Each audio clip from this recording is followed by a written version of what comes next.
আসসালামু আলাইকুম, welcome back Arifa's English classroom.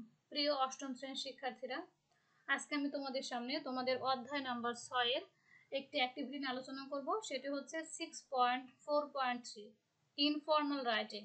So আশা করছি ভিডিওটি তোমরা শেষ পর্যন্ত দেখবে এবং তোমরা জানো যে তোমাদের যে বার্ষিক সিলেবাস দিয়েছে সেখানে কিন্তু স্পষ্ট করে বলে দেওয়া হয়েছে যে রাইটিং হ্যান্ডের ক্ষেত্রে তোমাদের বইতে যে বিষয়গুলো লিখিত অংশ আছে এগুলো স্ট্রিক্টলি ফলো করতে বলা হয়েছে, কঠোরভাবে সেগুলো আয়ত্ত করতে বলা হয়েছে।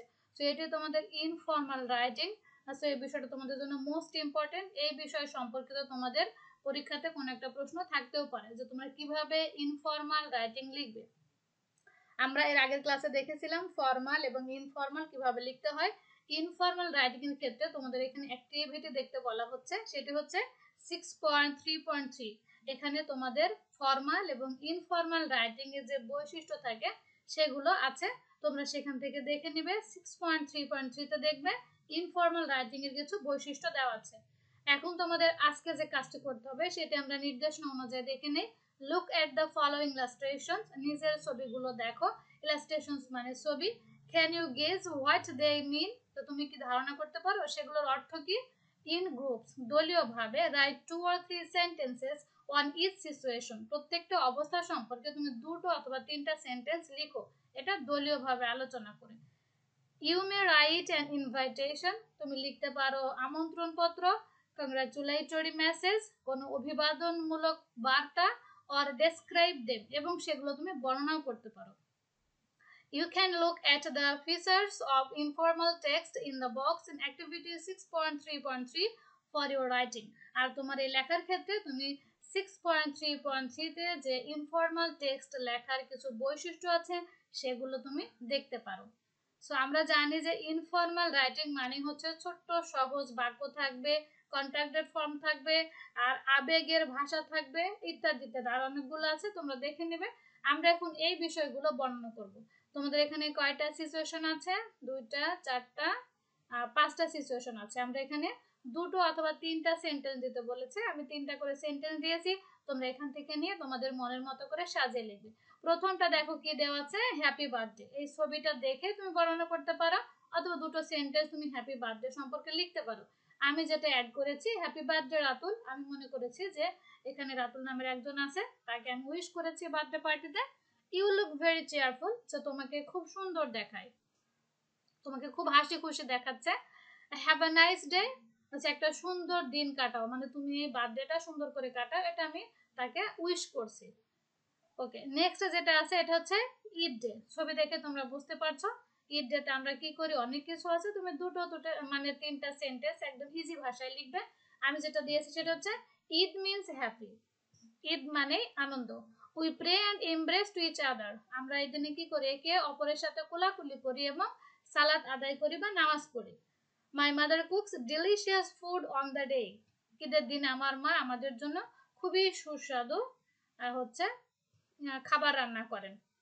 সো ঈদ সম্পর্কে আমাদের হয়ে গেল। এগুলো সবই কিন্তু দেখো আমাদের হচ্ছে ইনফর্মাল, মানে আবেগ থাকবে, ভালোবাসা থাকবে, ছোট ছোট বাক্য থাকবে, এগুলো আমরা ব্যবহার করেছি। নেক্সট যেটা আছে এটা হচ্ছে এসো হে বৈশাখ, শুভ নববর্ষ, পয়লা বৈশাখ সম্পর্কে। সো আমরা কি বলতে পারি, it is a procession of Bangla new year, এটা হচ্ছে একটা বাংলা নববর্ষের র্যালি। দেখো তারা র্যালি করছে, ছবিটা দেখে বর্ণনা করেছি। They were very beautiful dress, তারা খুব সুন্দর ড্রেস পরিধান করে আছে, এটা অনেক সুন্দর লাগছে দেখে, সুন্দর সুন্দর ড্রেস পরে আছে। And they look very happy and cheerful, এবং তাদেরকে দেখে কিন্তু খুব হাসি খুশি মনে হচ্ছে। জাস্ট একটা বর্ণনা ইনফর্মাল ওয়েতে তুমি লিখবে।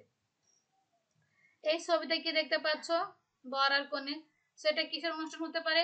ইটস দ্য ম্যারেজ সেরিমনি, এটা একটি বিয়ের অনুষ্ঠান। The bride and bride groom are looked very nice, বুঝছে যে বর কনেকে দেখতে খুবই সুন্দর লাগছে। দ্য চিলড্রেন আর এনজয়িং, এই যে এখানে কিছু বাচ্চারা আছে দিয়েছে যে তারা হচ্ছে পারে এখানে খেলা করছে বা এনজয় করছে। তুমি তোমার মতো করে দুটা অথবা তিনটা সেন্টেন্স দিতে পারো। নেক্সট আরো একটি আছে, এটা কি, এটা দেখো একটা ট্রিপ, মানে একটা ভ্রমণে যাচ্ছে তারা, এই প্রকৃতিটা বর্ণনা করতে পারো, তাদের ভ্রমণ সম্পর্কে বলতে পারো, কোনো ম্যাটার না, তুমি জাস্ট তিনটা বা দুটো সেন্টেন্স লিখবে, সেটা হতে হবে ইনফর্মাল ওয়েতে। আমরা বলতে পারি what a beautiful scenery it is, কি সুন্দর দৃশ্য। হিলস আর অলসো বিউটিফুল, এখানে যে পাহাড়গুলো আছে এগুলোও সুন্দর।